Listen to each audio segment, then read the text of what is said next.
পরিবেশ বিপর্যয়ের হুমকি সত্ত্বেও বেনাপোলে থামছে না শামুক আহরণ। এ অঞ্চলের হাজারো মানুষের জীবিকা চলছে শামুক তুলে।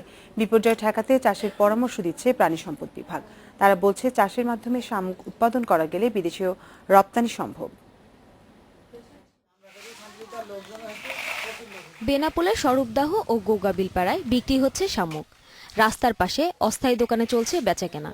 সপ্তাহে কয়েকশো মন শামুক যাচ্ছে খুলনা, বাগেরহাট, সাতক্ষীরা সহ বিভিন্ন জেলায়। মাছের খাবার হিসেবে রয়েছে এসব শামুকের চাহিদা।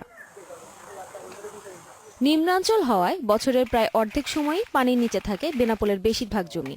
তাই শামুক বিক্রি করেই চলে অনেকের সংসার।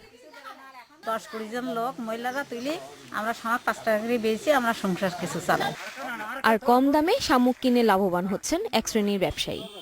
5 টাকা কেজি শামুক কিনি বিভিন্ন ঘেরে দেই, দিয়ে ওর থেকে মোটা অংশের একটা লাভ আসে, এসে আমরা সংসার নির্বাহ করি। বিশেষজ্ঞরা বলছেন, নির্বিচারে শামুক আহরণ পরিবেশের জন্য হুমকি।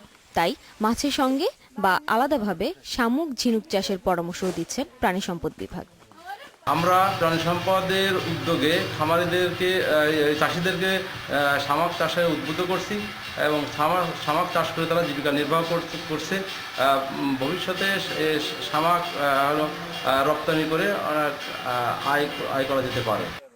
শামুক চাষে সহায়তা পেলে জীবিকার পথ আরও সহজ হবে বলছেন সুবিধাবঞ্চিত মানুষেরা। Independent news desk.